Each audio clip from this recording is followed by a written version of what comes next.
Hello, juniors and parents of juniors. We wanted to bring you some information of what to know and what to do as our current juniors move towards their senior year.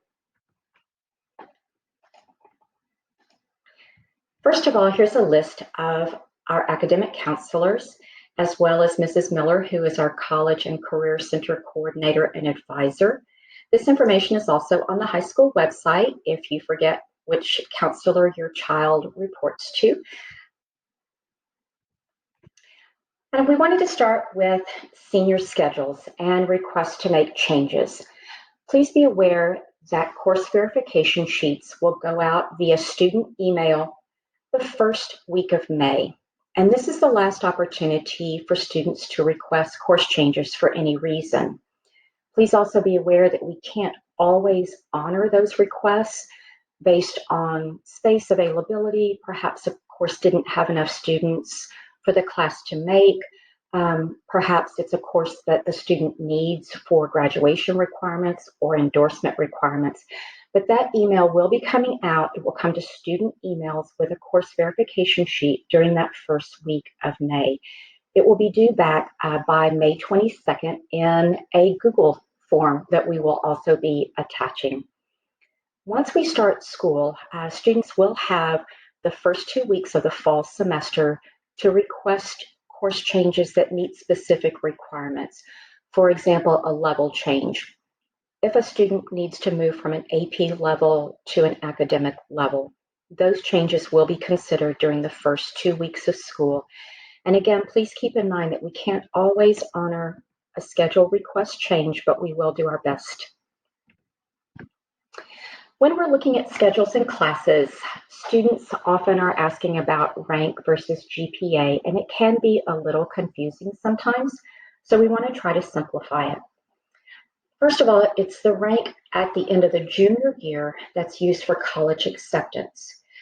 This year, spring of 2020, is a bit different. Your grades and credit will still be showing from spring semester. Colleges will want to see that students have passed classes and earned credits for spring semester.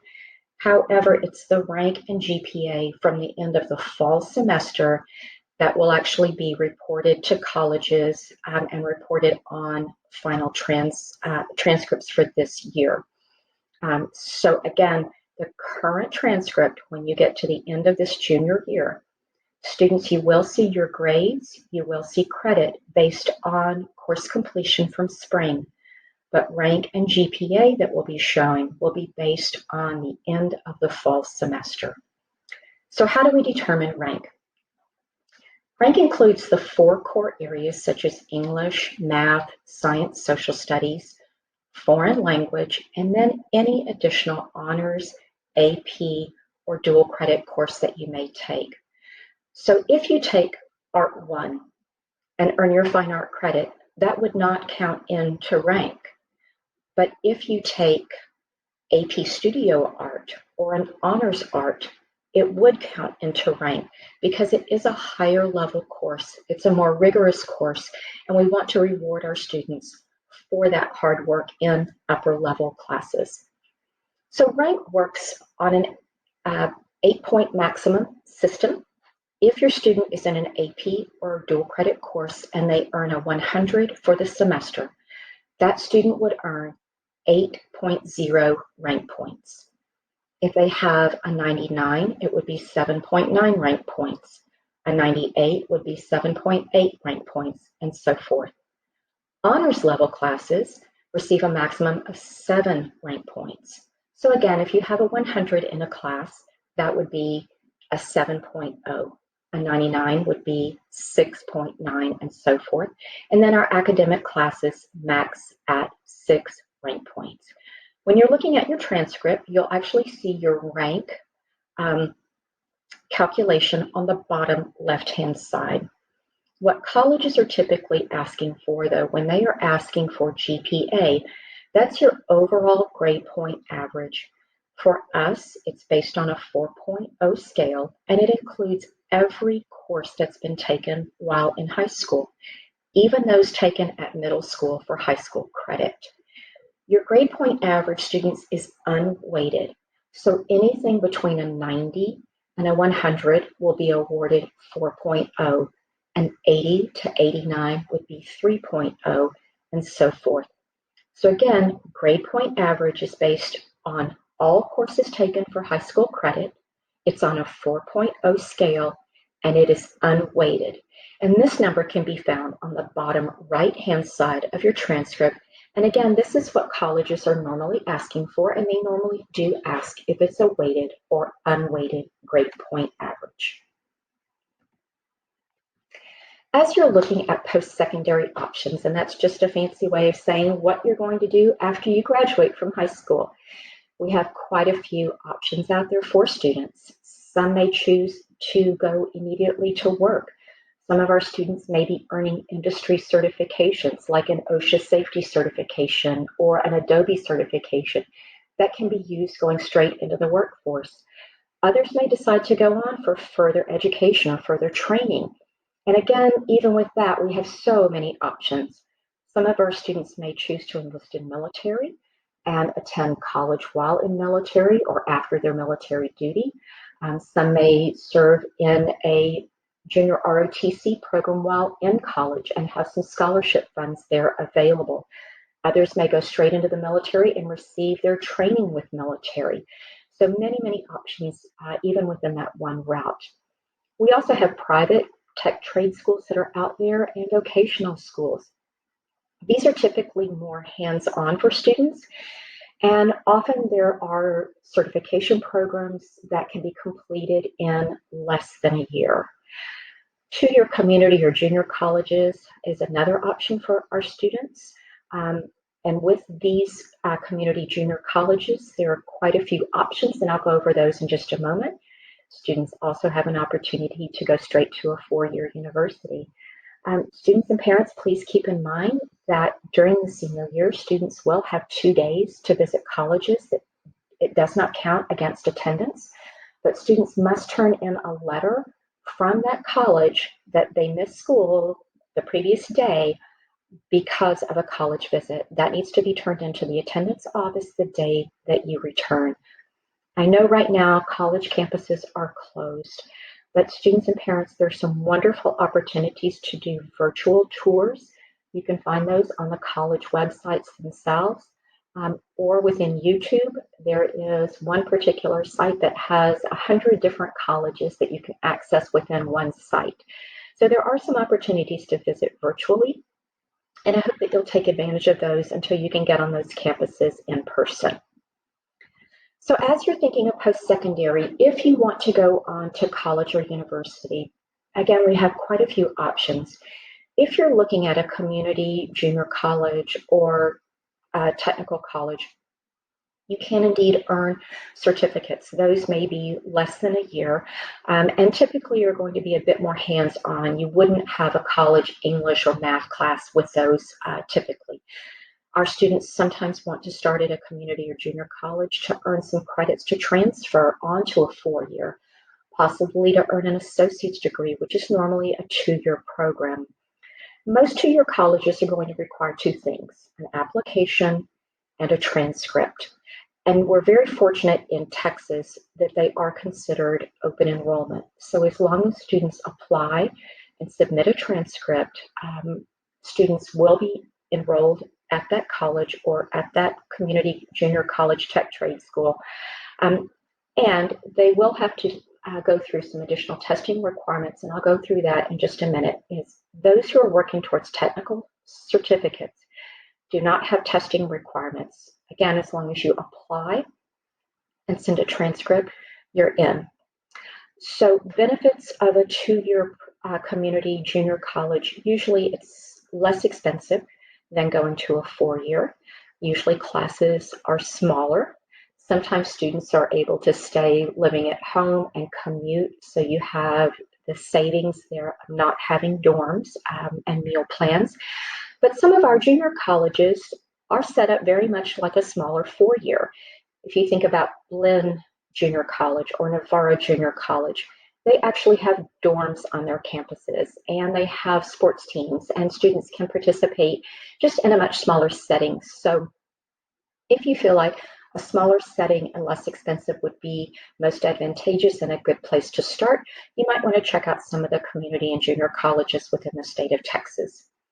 If, however, you're thinking of going straight to a 4-year, you'll go there looking towards earning either your bachelor's degree and then perhaps going on for a master's or even your PhD. The 4-year universities typically require 4 things: an application through Apply Texas, if it's here in Texas itself for most of the universities, whether public or private. If it's out of state, please go to that school's website and look and see the requirements for application. Most of the 4 years will also want an application fee, again, a transcript to be sent, and then either SAT or ACT scores. We do have in Texas automatic admission for our students who graduate with an endorsement with Algebra 2 or higher in that 4 years of math and in the top 10% of our graduating class. The exception is students applying to the University of Texas at Austin. For our current juniors, rising seniors, the automatic admit rate is top 6%. And again, this is based on your rank and GPA for this year only at the end of the fall semester. Again, students, please keep in mind colleges will be seeing your grades and your credit from spring semester, so it's important to keep those grades up, make sure you're earning all of that credit. Please also know that automatic admission into a public university in the state of Texas does not mean automatic admission into the major that you wish to study. If, let's say, you are applying to Texas A&M and the University of Texas at Austin, and you want to study either business or engineering, those are both very, very competitive departments. And I would encourage you to get applications and all supporting documents in as soon as possible. Once those spots are filled, even if you're an automatic admit, you may not be admitted into that particular department. So the earlier you get information into them, you get your application completed, the better off you are, simply because there will still be some spots available. But again, if you are top 10% in your graduating class junior year, you will have automatic admission to public universities in the state of Texas, with the exception of UT Austin, and again, that is top 6%. So Apply Texas is the common application that is used for the state of Texas. It will open on July 1st, so students can actually start applying for college and have all supporting documents in prior to senior year ever starting. If you need assistance or additional information on Apply Texas, please reach out to your counselor or to Mrs. Miller, and we will assist you as best we can. I said a moment ago that for some two-year colleges, if you're going to be looking at credits to transfer or an associate's degree, there is a testing requirement. It is called TSI. This is the Texas Success Initiative Assessment. And students entering either that 2-year or 4-year must take TSI prior to enrolling unless exemption standards are met. And I'll review those in just a moment. The TSI is untimed, and it consists of reading, writing, and math. This test can actually be taken at the college that the student wishes to attend, and the purpose of this is to make sure that students are hitting a certain standard that demonstrates the skill set necessary to be successful in college-level classes. So the purpose of TSI, again, is to make sure that students are college-ready. If a student takes TSI and for some reason did not hit that college readiness standard, that college would then have that student take a remedial English or math course, again, to make sure that the skill set is necessary to be successful in the college courses that will follow. TSI is totally untimed, and again, it can be taken at the college or university that a student will attend. So students can earn exemptions from TSI with either the ACT or the SAT. It does not have to be both. But on ACT, if a student has a composite of 23 with at least a 19 on English or math, they are considered college ready and TSI exempt. For SAT, it's a minimum score of 530 on math and 480 on evidence-based reading and writing. Again, if those scores are achieved on either test, students will be considered TSI exempt and college ready. So which is better, SAT or ACT? There really is not a better, and either is accepted by universities throughout Texas as well as throughout the United States. There is a difference, though, in the testing. There's a difference in the scoring. There's a difference in the layout. For example, ACT has a science component, whereas SAT does not. ACT allows a calculator for all math problems. SAT has got some problems where a calculator is not allowed. But one of the important components for both of them is that fee waivers are available for our students who are eligible for free or reduced lunch. So students and parents, if your student is eligible for free or reduced lunch, please reach out to Mrs. Miller at tmiller@nbisd.org for a fee waiver. That will mean that your student will not have to pay to take that exam. We don't want finances to stand in the way of someone being able to take these tests and be accepted into the college that they wish to attend. So again, if you're eligible for free or reduced lunch, please be sure that you reach out to Mrs.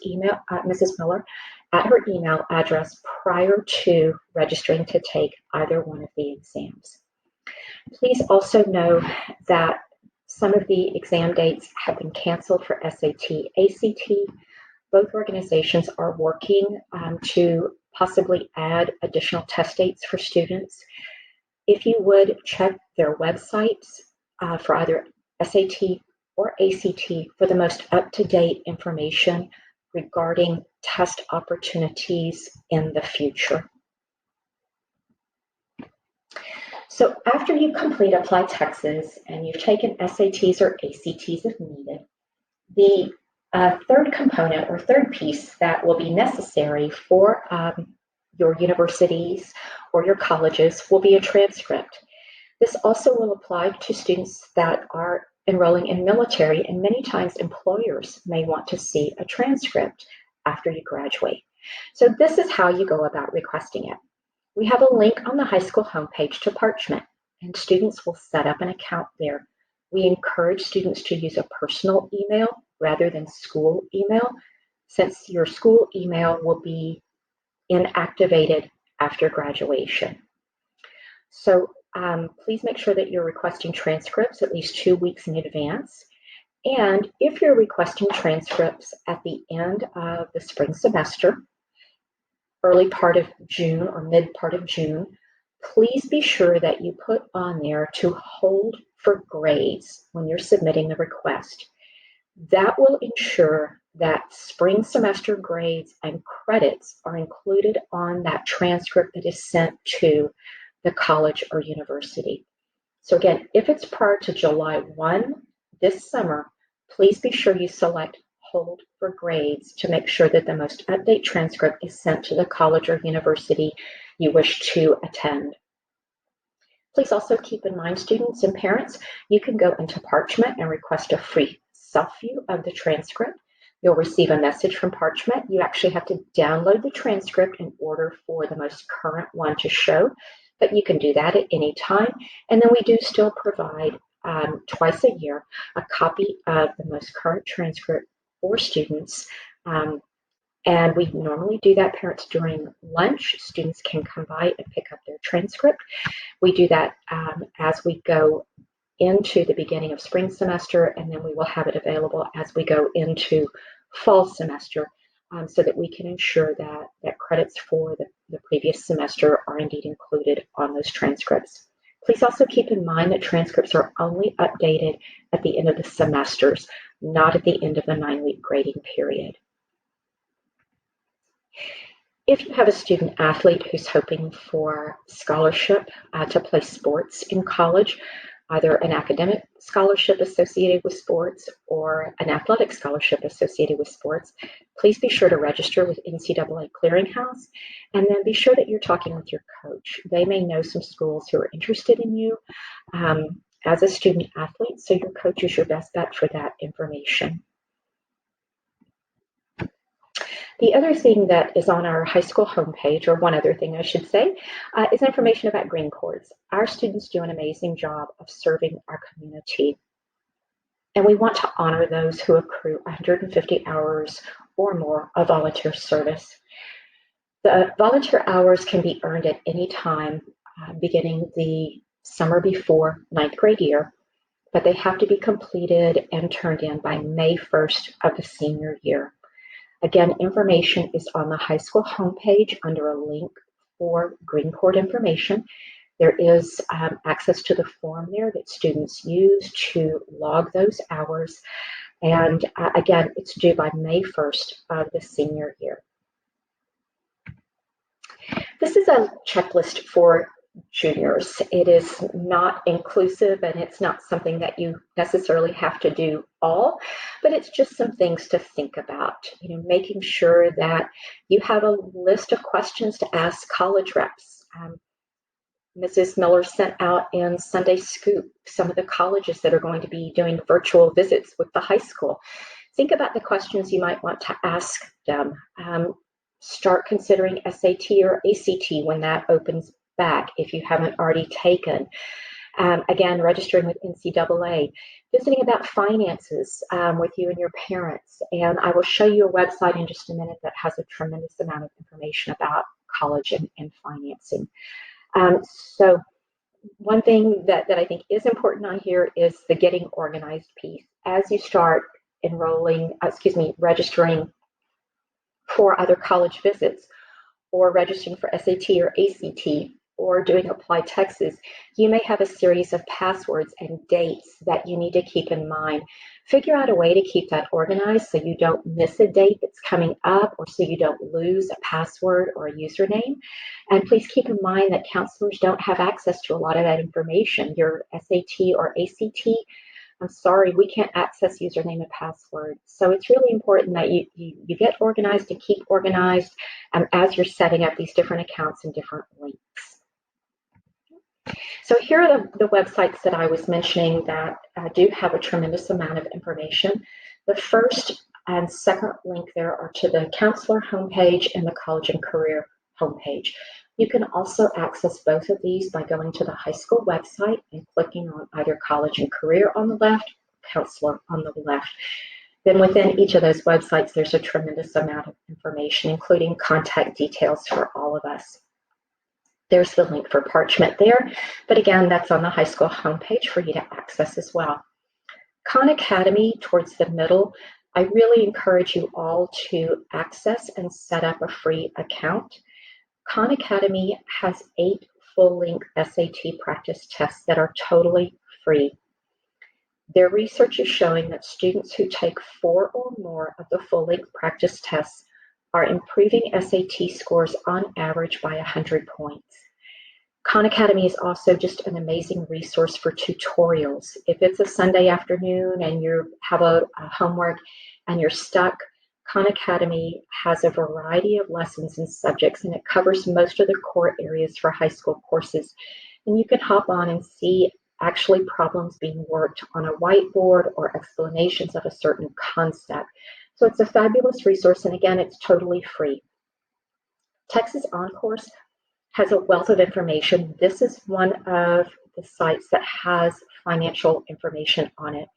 As you are thinking about FAFSA, the free application for federal student aid, that will happen during the fall semester of senior year, but you can start reading about what is it, how does that work? There's information with Texas OnCourse on student loans, guaranteed student loans, work programs, also college visits, what to ask. So there's a tremendous amount of information there. And it's not just college information. They have information also about military, about workforce, skill sets necessary for workforce. So it's really wonderful. Going Mary is a scholarship search engine. It's really nice because when students set up a profile, they will be sent a list of scholarships that are most applicable for them based on maybe their interest or intended major. And for some of the scholarships with Going Merry, you fill out one scholarship application, submit it, and it's blasted out to several different scholarships.